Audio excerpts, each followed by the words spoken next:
Subscribe now and press the bell icon. Hormuz நீர்நிலையை பற்றி திரும்ப பேசும்போது இந்த ஹொர்முஸ் நீர்நிலையை நானும் அதே போன்று ஈரானுடைய உச்ச தலைவர் சுப்ரீம் லீடர் முஜ்தபா காமனியும் கண்ட்ரோல் பண்ண முடியும். நாங்கள் ரெண்டு பேரும் சேர்ந்து கண்ட்ரோல் பண்ணிக்கிறோம். அமெரிக்க அதிபர் டொனால்ட் ட்ரம்ப்பை வச்சு செஞ்சு விட்டாங்க. அதாவது இது ஒரிஜினல் ஸ்டேரிங். இதை பார்த்தீங்கன்னா இது குழந்தைகள் விளையாடுறதுக்காக வண்டிக்குள்ளே மாற்றுறதுங்கிறது எல்லாருக்குமே தெரியும். இந்த ரெண்டையும் போட்டு காட்டி ஹொர்முஸினுடைய ஒரிஜினல் எங்ககிட்ட இருக்குது, நீங்கள் வேணும்னா இதில் விளையாடிக்கிறீங்க அப்படின்னு சொல்லி கிண்டலாக அவர்கள் இந்த செய்தியை வெளியிட்டிருப்பதையும் நீங்கள் பார்க்க முடியும். மிக தெளிவாக இன்றைக்கு கத்தருடைய ஃபாரின் மினிஸ்டர் ஒரு செய்தியை சொல்லிவிட்டார். அது என்ன செய்தி என்று கேட்டால், இந்த யுத்தத்தில் வளைகுடா பிராந்தியத்தினுடைய பாதுகாப்பு அமைப்பு மொத்தமாக உடைந்து சுக்குநூறாகி விட்டது. இதுதான் மெயின் சாப்டர். என்னன்னு கேட்டால், இந்த யுத்தத்தில் யார் ஜெயிச்சா யார் தோத்தாங்கிறத தாண்டி வளைகுடா நாடுகளுடைய பாதுகாப்பு அரணே மொத்தமாக உடைக்கப்பட்டுடுச்சு. காசாவில் அழிக்கும் போது உனக்கு கிளஸ்டர் குண்டுன்னா என்னன்னு தெரியலை, கிளஸ்டர் குண்டுடைய அழிவு உனக்கு தெரியலை, இந்த கொத்து குண்டால எத்தனை பேர் சாகுவாங்கிறது உனக்கு தெரியலை. இன்னைக்கு அவனுக்கு அட்டாக் பண்ணும்போது பொதுமக்களை கொள்கிறார்கள். கிளஸ்டர் குண்டை பயன்படுத்த வேணாமனுங்க, யுத்தம் வந்துட்டா இந்த குண்டை பயன்படுத்தி சண்டைன்னு வந்துருச்சு, மூஞ்சில குத்தாத, கன்னத்தில் குத்தாத, வயிற்றுல குத்தாதன்னு சொல்ல முடியுமா?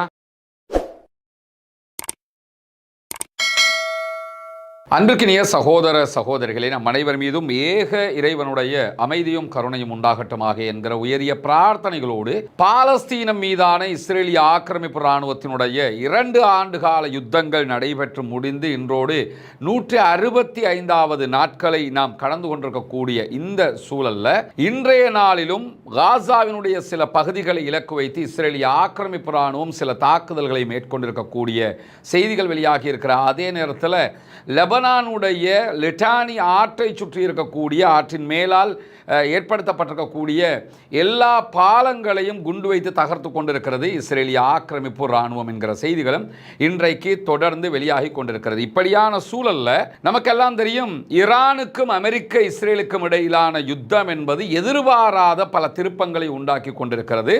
ஈரானை 3 நாளில் முடிச்சுட்டு கிளம்பிடுவோம் என்று சொல்லி உள்ள வந்த அமெரிக்காவும் இஸ்ரேலும் இன்றைக்கு 25 நாட்களை முடித்தும் ஈரான் மீதான யுத்தத்தில் எந்த ஒரு வெற்றியையும் அடைய முடியாமல் இருக்கிறது. ஈரானுடைய சில தலைவர்களை கொன்றதை தவிர, தலைவர்களை கொன்றுவிட்டாலே நாடு கீழே விழுந்துரும் என்கிற வலிமையான ஒரு ஸ்ட்ராட்டஜிக்கல் பிளானோடு தான் அவங்க உள்ளே வந்திருக்கிறாங்க. பட் அது தோல்வி அடைந்திருக்கிறது என்பதை தற்போது அவர்கள் உணர்ந்தும் இருக்கிறார்கள். இப்படியான சூழலில் எப்படியாவது இந்த யுத்தத்தில் இருந்து வெளியேறிவிட வேண்டும் என்பது அமெரிக்காவினுடைய தெளிவான நிலைப்பாடாக மாறியிருப்பதையும் நம்ம பார்க்க முடியும். இந்த நிலையில தான் அமெரிக்க அதிபர் டொனால்ட் ட்ரம்ப் குடிகாரனை விட வேகமாக தன்னுடைய கருத்துக்களை தொடர்ந்து மாற்றி மாற்றி பேசக்கூடிய செய்திகள் வெளியாகி கொண்டே இருக்கிறது. இந்த வகையில் அவர் வெளியிட்டிருக்கக்கூடிய ஒரு முக்கியமான கருத்து என்னன்னா, ஹொர்முஸ் நீர்நிலையை மொத்தமாக ஈரான் மூடி இருக்கிறது, ஹொர்முஸ் நீர்நிலையை நாங்கள் திறந்துருவோம், எங்கள் இராணுவத்தை நாங்கள் அனுப்புவோம், ஹொர்முஸில் எல்லாரும் சுதந்திரமாக பிஸ்னஸ் பண்ண முடியும் என்றெல்லாம் ஒரு நாள் விட்டு ஒரு நாள் இப்படியான செய்திகளை எல்லாம் அமெரிக்க அதிபர் வெளியிட்டு வந்தார்.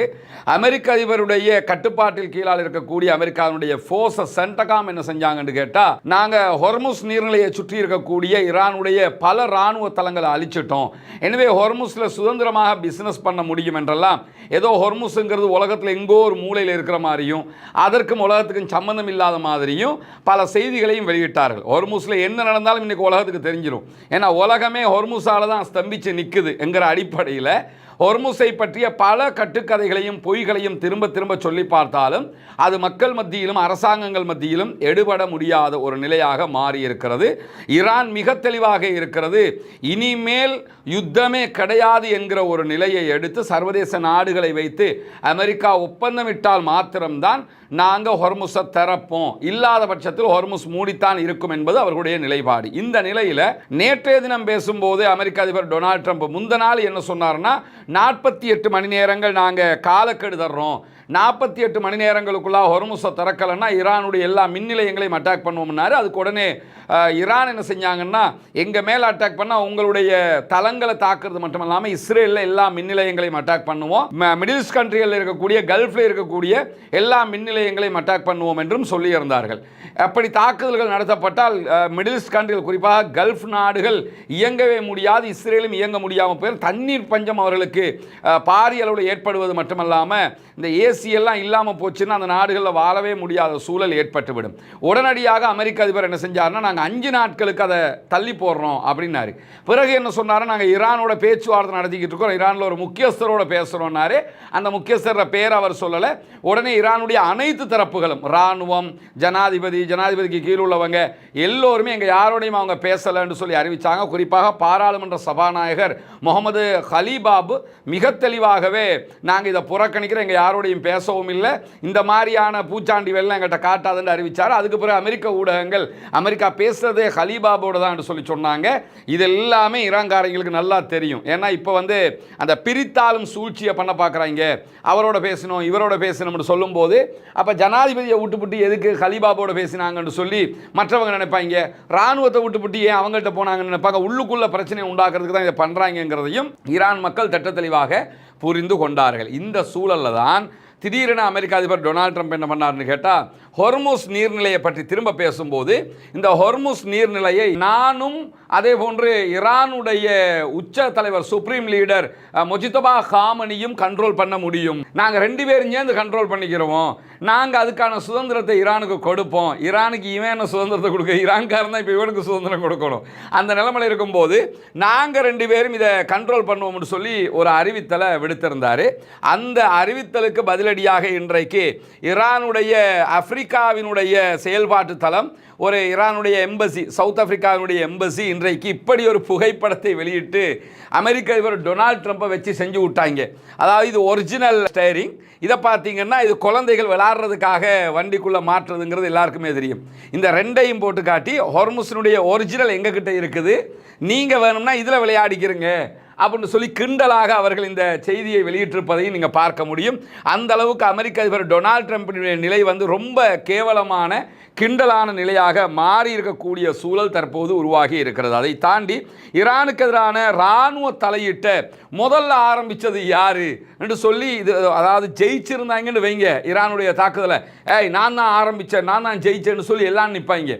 இன்றைக்கு அமெரிக்காவில் நடைபெற்ற, டென்னசியில் நடைபெற்ற ஒரு வட்டவேசை மாநாட்டில் அமெரிக்க அதிபர் டொனால்ட் ட்ரம்ப் இருக்கிறாரு. அதே போன்று அமெரிக்காவினுடைய பென்டகனுக்கு பொறுப்பாக இருக்கக்கூடிய, இராணுவங்களுக்கு பொறுப்பாக இருக்கக்கூடிய பீட் ஹெக்ஸத் இருக்கிறாரு. எல்லாரும் இருக்கும்போது அமெரிக்க அதிபர் டொனால்ட் ட்ரம்ப் மைக்க பிடிச்சி என்ன சொல்கிறாருன்னா, இந்த யுத்தத்தை நடத்தணும்னு பீட்டர் நீங்கள் தானே சொன்னீங்க, நீங்கள் சொன்னதுனால தான் நான் ஆரம்பித்தேன், ஈரான்ட்ட அணு ஆயுதம் இருக்குது, அணு ஆயுதம் இருக்கிறத நம்ம எல்லாம் ஆதரிக்க முடியாது, அவங்கள அடிச்சு நொறுக்கணும்னு நீங்கள்லாம் தான் சொன்னீங்க, நீங்கள் சொல்ல போய் தான் இந்த தாக்குதல்களை நாங்கள் ஆரம்பிக்க போனது, இல்லைன்னு சொல்லி சொன்னால் ஆரம்பிச்சிருக்கிறவே தேவையில்லை என்கிற விதமாக இன்றைக்கு அமெரிக்க அதிபர் டொனால்ட் ட்ரம்ப் தன்னுடைய பிழையை மொத்தமாக பென்டகனுடைய இராணுவத்திற்கு பொறுப்பான பீட் ஹெக்ஸத் மேலே தூக்கி போட்ட காட்சிகள் எல்லாம் உருவாகி இருக்கிறது. என்ன காரணம்னு கேட்டால், இப்போ 2 காரணங்களை அமெரிக்கா இஸ்ரேலிய ஊடகங்கள் மொத்தமாக சொல்லிக் கொண்டிருக்கிறது. சில அதிகாரிகள் இஸ்ரேல் எப்படியுமே தாக்குதல் நடத்த தான் இருந்தாங்க ஈரான் மேலே, அதனால தான் நாங்களும் சேர்ந்து தாக்குதல் நடத்தினோம் அப்படிங்கிறாங்க. சில பேர் என்ன சொல்கிறாங்கன்னு கேட்டால், ஈரானுடைய அணு ஆயுத அந்த பலத்தை நாங்கள் வைக்க முடியாது, அணு ஆயுதத்தை வச்சுக்கிறத நாங்கள் ஏற்றுக்கிற முடியாது, அதனால தாக்குதல் நடத்தி, எதனால் தாக்குதல் நடத்தினாலும் இப்போ முட்டிக்கிட்டு மோதிக்கிட்டு கேவலப்படுறது அமெரிக்கா என்பதிலே எந்த விதமான மாற்று கருத்தும் கிடையாது. இதனால் உருவாகி இருப்பது பிராந்திய ரீதியிலான மிகப்பெரியதொரு நெருக்கடியை அமெரிக்கா உண்டாக்கி விட்டது. ஏன்னா ஜிசிசி கண்ட்ரிஸ் எல்லாம் அடுத்து எப்போ எந்திரிச்சு நிற்கிறதுன்னு யோசிச்சுக்கிட்டு இருக்கிறாங்க. அரபு நாடுகளுக்கு தலையெடுக்க முடியாத ஒரு இக்கட்டை உண்டாக்கி விட்டது அமெரிக்கா. அதை தாண்டி இஸ்ரேலுக்கு இந்த யுத்தத்தை எப்படா முடிக்கிறதுன்னு தெரியாமல் முடிச்சா, இப்போ தோல்வியோட முடிச்சுட்டா, ஆல்ரெடி காசாவில் தோத்தாச்சு, லெபனானில் தோத்தாச்சு, இப்போ இதுலையும் தோத்துட்டோம்னா பெஞ்சமின் நெத்தன்யாஹு காலி, டோட்டலாக எலெக்ஷனில் ஊற்றி மூடிடுவாங்கிறது தெரியும். அதனால் இதை புலிவால பிடிச்ச கதையாக அமெரிக்காவும் இஸ்ரேலும் தடுமாறிக்கொண்டிருக்கிறது என்கிற நிலையில் மிக தெளிவாக இன்றைக்கு கத்தருடைய ஃபாரின் மினிஸ்டர் ஒரு செய்தியை சொல்லிவிட்டார். அது என்ன செய்தி என்று கேட்டால், இந்த யுத்தத்தில் வளைகுடா பிராந்தியத்தினுடைய பாதுகாப்பு அமைப்பு மொத்தமாக உடைந்து சுக்குநூறாகி விட்டது. இதுதான் மெயின் சாப்டர். என்னன்னு கேட்டால், இந்த யுத்தத்தில் யார் ஜெயிச்சா யார் தோத்தாங்கிறத தாண்டி வளைகுடா நாடுகளுடைய பாதுகாப்பு அரணே மொத்தமாக உடைக்கப்பட்டுடுச்சு. அதை உடைச்சது யாருன்னு கேட்டால் அமெரிக்காவே தான். அமெரிக்கா ஈரானோட சண்டைக்கு போனதுனால ஈரான் அமெரிக்காவினுடைய தளங்கள் அரபு நாடுகளில் இருக்கிறதுனால அந்த தளங்கள் மேலே அட்டாக் பண்ணால் இந்த தளங்கள் எல்லாம் ஏன் கொண்டு கத்தார் வச்சாங்க, துபாய் வச்சாங்க, சவுதி அரேபியா, பஹ்ரைனு, இவங்க அத்தனை பேரும் இந்த இராணுவ தளங்களை எல்லாருமே உருவாக்கிக்கிட்டது எதுக்குன்னு கேட்டால், எங்கள் மேலே நாளைக்கு யாராவது அட்டாக் பண்ணினா உடனே அமெரிக்கா காப்பாற்றும், அமெரிக்கா வந்து நிற்பா எங்களுக்காக. அதுக்கு தான் லட்சக்கணக்கு கோடிக்கணக்கு பில்லியன்களில் என்ன பண்ணாங்கன்னு கேட்டால் அமெரிக்காவுக்கு கப்பம் கட்டிக்கிட்டே இருந்தாங்க. பழங்கால மன்னர்கள் மாதிரி இப்போவும் கப்பம் கட்டிக்கிட்டே இருந்தாங்க. அந்த கப்பம் எல்லாம் எடுத்துக்கிட்டு பணத்தை எல்லாம் எடுத்துக்கிட்டு இப்போ யுத்தம் வரும்போது அவன் இஸ்ரேலை பாதுகாக்கிற வேலையை தான் பார்க்குறானே தவிர அதையும் பாதுகாக்க முடியல, அது வேறு விஷயம். ஆனால் அரபு நாடுகளை கைவிட்டு விட்டார்கள். அரபு நாடுகளுடைய பாதுகாப்பை மொத்தமாக சுக்குநூறாயிடுச்சு. சில நேரங்களில் நீங்கள் பார்ப்பீங்க, சில அரபு நாடுகள் நாங்கள் ஈரானுக்கு எதிராக தாக்குதல் நடத்த தயாராகி கொண்டு இருக்கிறோம்பாங்க. தயாராகிறோம்னா அந்த தண்ணிக்குள்ளே இறங்க போகிறோம்பாங்கல்ல, கையிலேயே பிடிச்சிக்கிட்டு. அது மாதிரி என்னென்னா இறங்கி நீ என்னத்தை பண்ண முடியும், உங்கள்கிட்ட என்ன இருக்குது அங்கே அடிக்கிறதுக்கு? ஒன்று அமெரிக்காவுக்கே தாக்கு பிடிக்க முடியலை, ஒன்றால் தாக்கு பிடிக்க முடியுமா? ஏன்னா அமெரிக்காவை நம்பித்தான் முழுவதுமாக இருந்தார்கள். மொத்தமாக உடைந்து சுக்குநூறாகி விட்டது. இந்த யுத்தத்தின் போது வளைகுடாவினுடைய பிராந்திய பாதுகாப்பு அமைப்பை எடுப்பதற்கு வழி இல்லாமல் உடைந்து சுக்குநூறாகி இருக்கிறது என்று கத்தாருடைய வெளியுறவு அமைச்சகத்தினுடைய செய்தி தொடர்பாளர் இன்றைக்கு மிக தெளிவாக ஒப்புக்கொண்டு அறிக்கை வெளியிட்டிருக்கிறார். இதே நேரத்தில் இன்றைக்கு ஈரான் வெளியிட்டிருக்கக்கூடிய அறிவிப்பில் IRGC வெளியிட்டிருக்கக்கூடிய அறிவிப்பு இன்றைக்கு வெளியாகி இருக்கிறது. முழுமையான வெற்றி கிடைக்கிற வரைக்கும் ஆயுதப்படைகள் போராடி கொண்டே இருக்கும் என்று சொல்லி நாட்டினுடைய ஆயுதப்படைகளை மேற்கோள் காட்டி பிரஸ் டிவியிலே வெளியிடப்பட்டிருக்கக்கூடிய அறிவிப்பில் ஹாத்தமல் அன்பியா மத்திய தலைமையகத்தைச் சேர்ந்த அலி அப்துல்லாஹி இன்றைக்கு வெளியிட்டிருக்கக்கூடிய அறிவிப்பில் இதை சொல்லி இருக்கிறாரு. அதாவது IRGCயினுடைய எல்லா செய்திகளையும் யார் வெளியிடுவான்னு கேட்டால் ஹாத்தமல் அன்பியா என்கிற ஆயுத பிரிவு தான் வெளியிடுவாங்க. அவர்களுடைய செய்தி தொடர்பாளர் தான் இந்த செய்தியை வெளியிட்டிருக்கிறாரு. பிரஸ் டிவி இதை ஒளிபரப்பு செய்திருக்கிறது. ஈரானுடைய வலிமையான ஆயுதப்படைகள் ஈரானுடைய ஒருமைப்பாட்டை பாதுகாப்பதையும் பெருமையை பாதுகாப்பதையும் வெற்றியுடனும் உறுதியுடனும் செய்ய வேண்டும் என்பதில் உறுதியாக இருக்கிறார்கள். முழுமையான வெற்றி கிடைக்கிற வரைக்கும் இந்த யுத்தம் தொடரும் அப்படின்னு சொல்லி இன்றைக்கு ஈரான் மீண்டும் அறிவித்திருக்கக்கூடிய செய்திகளுக்கு மத்தியில் இன்றைக்கு ஈரான் பல இடங்களில் இஸ்ரேல் மேலே தாக்குதல்களை நடத்தி இருக்கிறார்கள். டெல் அவீவில் நடத்தப்பட்ட தாக்குதல்களில் புகை மண்டலம் கிளம்பி வருகிற காட்சிகளை நீங்கள் பார்க்குறீங்க. குறிப்பாக ஐநாவில் இஸ்ரேல் ஒரு மசோதாவை கொண்டு வர்றாங்க. என்ன மசோதான்னு கேட்டால், எங்கள் மேலே ஈரான் கிளஸ்டர் வகையான குண்டுகளை பயன்படுத்துகிறாங்க, கொத்து குண்டை பயன்படுத்துகிறாங்க, இது பொதுமக்களை அழிக்கக்கூடியது, எனவே அதை நிறுத்துங்க.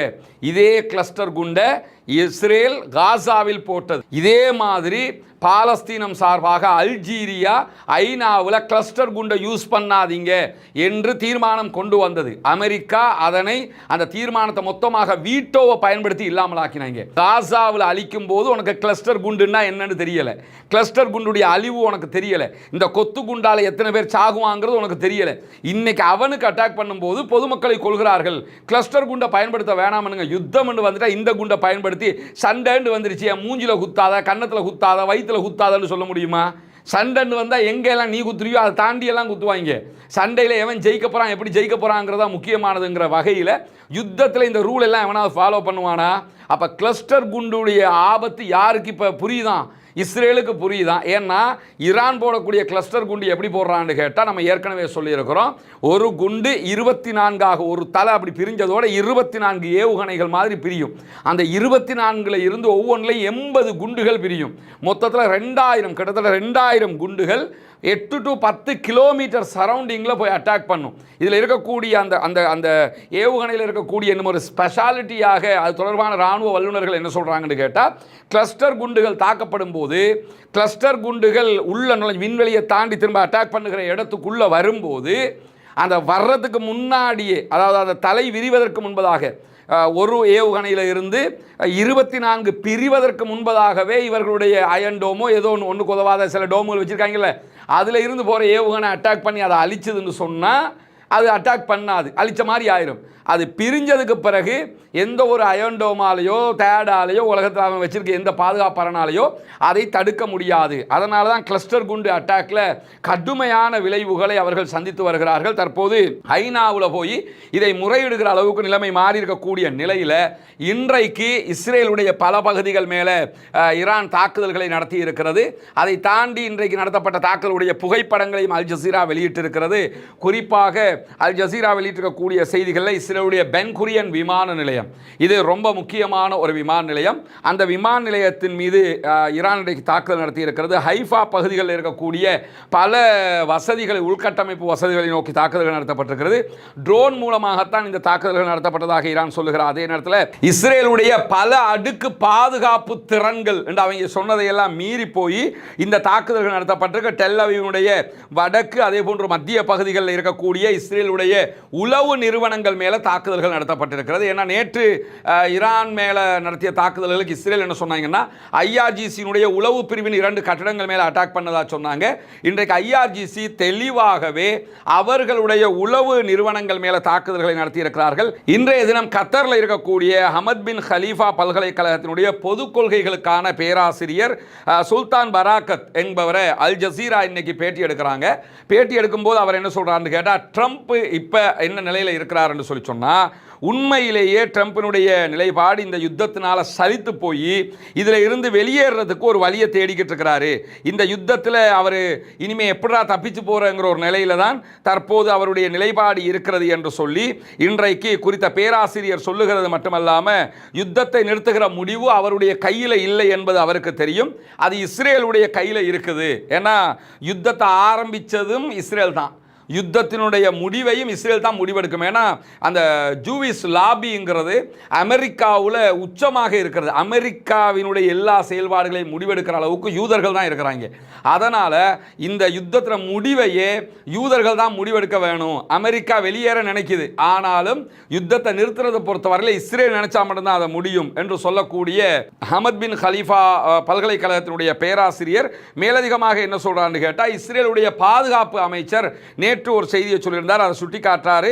அது என்னன்னு கேட்டால், லெபனானுடைய லிட்டானி நதி வரைக்கும் நாங்கள் ஆக்கிரமிக்க போகிறோம்னு சொல்லியிருக்கிறாங்க. லிட்டானிங்கிற ஒரு ரிவர் இருக்குது. அதற்கு அந்த பக்கம் இஸ்ரேலி ஃபோர்ஸஸ் இருக்கிறாங்க, இந்த பக்கம் லெபனானுடைய ஃபோர்ஸஸ் இருக்கிறாங்க, அதுக்கு பின்னாடி ஹெஸ்புல்லாக்கள் இருக்கிறாங்க. லெபனான் ஃபோர்ஸஸ் யுத்தத்துக்கு வர்றது கிடையாது. அவங்க உள்நாட்டுக்குள்ள ராணுவம்னு சொல்லிக்கிட்டு சம்பளத்தை வாங்கிட்டு கிடப்பாங்க. சண்டை பிடிக்கிறது முழுவதுமாக ஹெஸ்புல்லாக்கள். இப்பொழுது அவங்க என்ன சொல்கிறாங்கன்னு கேட்டால், லெபனானுடைய பகுதிகளில் 10ல் 1 பங்கை கைப்பற்றுவதற்கு நாங்கள் முயற்சி செய்கிறோம் அப்படின்னு சொல்லி இஸ்ரேல் அறிவிச்சிருக்கிறாங்க. இந்த இஸ்ரேல் லிட்டானி நதி வரைக்கும் ஆக்கிரமிக்கிற வரைக்கும் இந்த யுத்தம் முடிவுக்கு வர வாய்ப்பில்லை அப்படின்னு சொல்லி இந்த குறித்த பேராசிரியர் ஒரு செய்தியை சொல்கிறார். ஏன்னா இந்த யுத்தத்தில் ஏற்கனவே காசா ஓரில் இஸ்ரேலால் ஜெயிக்க முடியாமல் போயிடுச்சு. இப்போ இந்த ஓர்லையும் இஸ்ரேலால் ஜெயிக்க முடியாது. அமெரிக்கா வேற வெளியே போகிறதுக்கு ட்ரை பண்ணிக்கிட்டு இருக்குது. இப்போ எப்படியாவது நாங்கள் ஜெயிச்சோங்கிறத காட்டணும்னா லெபனானில் ஒரு சில பகுதிகளையாவது கைப்பற்றி முடிக்கணும். அதனால் லிட்டானி ரிவர் வரைக்கும் அவங்க கைப்பற்றினதுக்கு பிறகு ஓகே யுத்தம் ஃபினிஷ்டு, நாங்கள் இவ்வளோ இடத்த கைப்பற்றுக்கோம், இதை தரமாட்டோம் அப்படின்னு சொல்லிட்டு போய் அவங்க எலெக்ஷனை வச்சு வென்றுக்கிறதுக்கு வழியை பார்த்துக்கிறவாங்க. இதுதான் இருக்கிற கடைசி முடிவு என்று சொல்லி அவருடைய படிப்பு பிரகாரம், அவருடைய கற்பிதம் பிரகாரம் அவர் ஒரு செய்தியை சொல்லி இருக்கிறார். இது ஒரு ஏற்றமானதாகும். இந்த யுத்தத்தை முடிக்கிறதுக்கு இஸ்ரேலுக்கு தான் கடைசி வாய்ப்பு, வேற வாய்ப்பே இல்லைங்கிறத புரிஞ்சுக்கிற விதமாகவும் இருப்பதை நம்ம அவதானிக்க முடிகிறோம். அதே நேரத்தில் இங்கே பார்த்தீங்கன்னு சொல்லி சொன்னால், இது இன்றைக்கு ஈரானுடைய ஒரு மார்க்கெட்டுடைய புகைப்படத்தை AFP வெளியிட்டிருக்கிறாங்க. ஈரானில் சர்வசாதாரண மக்கள், அந்த மக்களை பொறுத்தவரை நீங்கள் குண்டு வச்சாலும் சரி, வெட்டி வச்சா என்ன நடந்தாலும் சரி, அவங்க சாதாரணமாக தான் இருப்பாங்க. நீங்கள் ஆர்ப்பாட்டத்துக்கு கூப்பிட்டா வந்து நிற்பாங்க, போராட்டத்துக்கு கூப்பிட்டா வந்து நிற்பாங்க, லட்சக்கணக்கில் திரளுவாங்க. இங்கே பஜாரில் போய் பொருட்களை வாங்கி கொண்டிருக்கக்கூடிய காட்சிகள் எல்லாம் இன்றைக்கு வெளியிடப்பட்டிருக்கக்கூடிய சூழலை நம்ம அவதானிக்க முடிகிற இந்த சந்தர்ப்பத்தில் சமாதானம் அடைவதற்கு, நடுவில் நின்று பேச்சுவார்த்தை நடத்துவதற்கு நாங்கள் தயார் என்று சொல்லி பாகிஸ்தான் இன்றைக்கு ஒரு அறிவித்தலை விடுத்திருக்கிறது. ஏற்கனவே பாகிஸ்தானும் இந்தியாவும் சண்டை பிடிச்சதை நான் தான் தீர்த்து வச்சு எனக்கு நொபேல் பரிசு தாங்கிட்டு அமெரிக்க அதிபர் டொனால்ட் ட்ரம்ப் பேசின பேச்செல்லாம் நமக்கு தெரியும். அப்படி இருக்கும்போது இப்போ அமெரிக்காவும் ஈரானும் சண்டை பிடிக்குது, நாங்கள் வந்து கொஞ்சம் தீர்த்து வைக்கவான்னு சொல்லி பாகிஸ்தான் கேட்கக்கூடிய நிலைமை மாறி இருப்பதை பார்க்க முடியும். அமெரிக்காவோடு எந்த பேச்சுவார்த்தையிலும் ஈடுபடவில்லை என்று சொல்லி திட்டத்தெளிவாக ஈரான் சொல்லிருச்சு. ஆனாலும் ட்ரம்ப்போட கூற்றுக்கு இது முரண்பாடாக இருக்கிறது. ட்ரம்ப் வந்து நாங்கள் பேசிக்கிட்டு இருக்கிறோம்னு சொன்னார், ஈரான் தெளிவாக எந்த பேச்சுவார்த்தையும் இல்லைன்ட்டாங்க. ஆனால் அல் ஜசீரா வெளியிட்டிருக்கக்கூடிய செய்திகளில் பாகிஸ்தானுடைய இராணுவ தளபதி ஞாயிற்றுக்கிழமை ட்ரம்ப்போட பேச்சுவார்த்தை நடத்தியிருக்கிறார். இன்னும் அதுக்கு பிறகு ஒரு நாள் கழித்து பிரதமர் ஷபாஸ் ஷரீப் என்ன பண்ணியிருக்கிறாருன்னா, ஈரானுடைய அதிபர் மசூத் பெசக்ஷியனோட பேசியிருக்கிறார் என்று சொல்லியும், இதைத் தொடர்ந்து பாகிஸ்தானுடைய வெளியுறவு அமைச்சர் ஈரான் அதே போன்று துருக்கியினுடைய ஃபாரின் மினிஸ்டர்ஸோட பேசியிருக்கிறாங்கங்கிற செய்திகளும் வெளியாக இருக்குது. இவ்வளவுதான் இது தொடர்பாக வெளியாக இருக்கக்கூடிய செய்தி. என்னன்னா, அதை தாண்டி இன்றைக்கு அலி லாரிஜானிக்கு பதிலாக தேசிய உச்ச பாதுகாப்பு சபைக்கு புதிய தலைவர் நியமிக்கப்பட்டிருக்கிறார். இவர்தான் புதிதாக நியமிக்கப்பட்டிருக்கக்கூடிய ஈரானுடைய நேஷனல் செக்யூரிட்டி ஃபோரம் உடைய தலைவராக பொறுப்பாளராக இருக்கிறார். கடந்த வாரம் அலி லாரிஜானி அவர்கள் கொல்லப்பட்டதை தொடர்ந்து இவர் நியமிக்கப்பட்டிருக்கிறார். சொல்காதர் என்கிற இவர்தான் நியமிக்கப்பட்டிருக்கக்கூடியவர். இவர் ஐஆர்ஜிசியினுடைய தளபதியாக ஆல்ரெடி இருந்திருக்கிறார். 2020 வரைக்கும் 8 ஆண்டுகள் நீதித்துறையினுடைய ஒரு துணைத் தலைவராக செயல்பட்டிருக்கிறார். பல உயர் அரசாங்க பதவிகளை ஈரானுக்குள் வகித்திருக்கிறார். ஐஆர்ஜிசியினுடைய கூட்டுப்படைகளுடைய தலைவராகவும் செயல்பட்டிருக்கிறார். ஐஆர்ஜிசியின் துணை தலைமை தளபதியாகவும் பணியாற்றி இருக்கிறார். இப்படி பல பொறுப்புகளை வகித்திருக்கக்கூடிய இவர்தான் தற்போது ஈரானுடைய உச்ச பாதுகாப்பு சபையினுடைய தலைமை பொறுப்பை ஏற்றிருக்கிறார். இப்படியான சூழல்ல லெபனான் இன்னைக்கு என்ன பண்ணியிருக்கிறாங்கன்னா, ஈரானுடைய தூதரை வெளியேற்றி இருக்கிறார்கள். ஈரானில் இருந்த லெபனானுடைய தூதரையும் மீள அழைத்திருக்கிறார்கள் என்கிற செய்திகளும் வெளியாகி இருக்குது. ஏன்னா ஈரானால தான் இந்த யுத்தம் நடக்குது, அதனால எடுக்கிறோம்னு. ஏன்னா இவங்களை பொறுத்தவரையில் துப்பு கட்டவங்க ஒரு நாள் போய் சண்டை பிடிக்க போறவங்க கிடையாது. அதனால இந்த வேலையை செஞ்சிருக்கிறாங்க என்கிற நிலையில் லெபனான், காசா இந்த பகுதிகளில் பொதுமக்களை இஸ்ரேல் மீண்டும் மீண்டும் குறிவைத்தால் இஸ்ரேலுடைய கட்டுப்பாட்டு பகுதிகள் மேலே பலத்த தாக்குதல்களை நடத்துவோம் என்று ஐஆர்ஜிசி இன்றைக்கு கடுமையான காட்டமான ஒரு அறிவிப்பை விடுத்திருக்கிறார்கள். லெபனான் பாலஸ்தீனத்தில் பொதுமக்களுக்கு எதிரான விரிவான போர் குற்றங்கள் மேற்கொள்ளப்படுகிறது. இதை இஸ்ரேல் நிறுத்த வேண்டும். இந்த போர் சூழலை பயன்படுத்தி இஸ்ரேல் காசா மேலே மீண்டும் மீண்டும் தாக்குதல்களை நடத்தினால் இதற்கு எதிராக இஸ்ரேலுடைய வடக்கு பகுதிகள் மேலே உச்சமான தாக்குதல்களை நாங்கள் நடத்த வேண்டி வரும் என்று சொல்லி இன்றைக்கு ஐஆர்ஜிசி மிக தெளிவான அறிக்கை வெளியிட்டிருக்கிறாங்க. நாங்கள் நடத்துகிற தாக்குதல் எல்லாமே டெல்லவிவ் தெற்கு பகுதியில் இலக்கு வச்சு தான் நடத்திக்கிட்டு இருக்கிறோம். நாங்கள் இன்னும் அதாவது வடக்கு நார்த்து பகுதிகளுக்கு வரலை. அதை முழுவதும் லெபனான் கையில் கொடுத்துருக்கிறோம், ஹிஸ்புல்லாக்கள் கையில் கொடுத்துருக்கிறோம். நாங்களும் நுழைய வேண்டி வரும். எனவே காசா மீதான தாக்குதல்கள், லெபனான் மீதான தாக்குதல்கள் நிறுத்தப்பட வேண்டும் என்கிற எச்சரிக்கைகளுக்கு மத்தியில் ஹவுத்திகள் இன்றைக்கு ஒரு அறிவிப்பை ஹூத்திஸ் வெளியிட்டிருக்கிறாங்க. அதில் அவங்க என்ன சொல்லியிருக்கிறாங்கன்னு கேட்டால், தேவைப்பட்டால் ஈரானுடைய அறிவிப்பு வந்ததோடு நாங்களும் இஸ்ரேலை நோக்கி தாக்குதல்களை நடத்த ஆரம்பிப்போம். இஸ்ரேலுக்கு எதிராக அவங்களும் ஏவுகணை தாக்குதல் நடத்த ஆரம்பிச்சிருவாங்களாம். ஆனால் ஒரே ஒரு கண்டிஷன் இருக்கிற, சவுதி அரேபியா, ஜோர்டான், யுஏஇ இந்த 3 நாடுகளும் எங்களுடைய ஏவுகணைகளை இஸ்ரேலை நோக்கி நாங்கள் அடிக்கிற ஏவுகணைகளை நாங்கள் உங்களை நோக்கி அடிக்க மாட்டோம். சவுதி அரேபியாவில் இருக்கிற அல்லது கத்தரில், துபாயில் இருக்கக்கூடிய அமெரிக்காவினுடைய நிலைகள் எதுக்குமே நாங்கள் அடிக்க மாட்டோம். நாங்கள் இஸ்ரேலுக்கு தான் அடிப்போம். இஸ்ரேலுக்கு நாங்கள் அடிக்கிற நேரத்தில் அந்த ஏவுகணையை சவுதியோ பஹ்ரைனோ அல்லது யாரோ எங்களை தடுத்து நிறுத்தினீங்க என்று சொல்லி சொன்னால் அதற்கு பதிலாக உங்களுடைய நிலைகள் மேலே நாங்கள் தாக்குதல் நடத்துவோம் என்று சொல்லி திட்ட தெளிவான டிக்ளரேஷன் இன்னைக்கு பண்ணியிருக்கக்கூடிய சூழலில் தான் ரஷ்யா ஒரு எச்சரிக்கையை விடுத்திருக்கிறது. அது என்ன எச்சரிக்கை என்று கேட்டால், இந்த யுத்தத்தில் ஈரானும் ரஷ்யாவும் பொதுவாகவே காஸ்பியன் கடலில் பகுதிகளில் தங்களுடைய இராணுவ நிலைகளை உருவாக்கி வைத்திருக்கிறார்கள். இப்படி இருக்கும்போது காஸ்பியன் கடல் பகுதிகளில் இருக்கக்கூடிய ஈரானுடைய இராணுவ தளங்கள் மீது தாக்குதல் நடத்தியதாக இஸ்ரேல் ஆல்ரெடி அறிவிச்சிருந்தது. இனிமேல் இப்படியான தாக்குதல்கள் நடத்தப்படக்கூடாது. ஏன்னா அது எங்களுடைய கூட்டு இராணுவ முயற்சியாக இருக்கிறது. அதன் மீது தாக்குதல் நடத்தினால் நாங்களும் இதில் இன்வால்வ் ஆக வேண்டி வரும் என்கிற செய்திகளையும் இன்றைக்கு ரஷ்யா மிக தெளிவாக விடுத்திருப்பதை நாம் பார்க்க முடியும். எனவே பொறுத்திருந்துதான் பார்க்க வேண்டும் அடுத்தடுத்து என்னவெல்லாம் நடக்கப் போகிறது என்பதை. ஈரான் விடாப்பிடியாக சமாதானம் என்று வந்தால், நிரந்தர சமாதானம் வந்தால் மட்டும்தான் ஹொர்முஸை திறப்போம், யுத்தத்தை நிறுத்துவோம்ங்கிறாங்க. புலிவால பிடிச்ச கதையாக இஸ்ரேலும் அமெரிக்காவும் இந்த யுத்தத்தை ஏண்டா ஆரம்பிச்சோம்னு, நான் ஆரம்பிக்கல, நீ தான் ஆரம்பிச்ச, நீ ஆரம்பிக்கல, அவன் தான் ஆரம்பிச்சானே கூட்டு சண்டை பிடிக்கக்கூடிய நிலைக்கு தள்ளப்பட்டிருக்கிறார்கள்.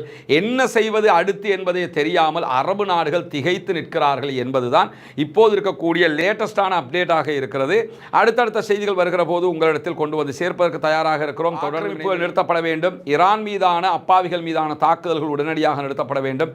மத்திய கிழக்கு மீதான தாக்குதல்கள் உடனடியாக நிறுத்தப்பட்டு மத்திய கிழக்கும் அதே போன்று உலகம் முழுவதுமே அமைதிக்கு திரும்ப வேண்டும். அமைதியான பூவுலகாக இந்த உலகம் மாற வேண்டும் என்கிற உயரிய பிரார்த்தனைகளோடு அப்பாவிகளுக்கு ஆதரவாக ஜனநாயக ரீதியாக தொடர்ந்தும் குரல் எழுப்புவோமாக. Subscribe now and press the bell icon.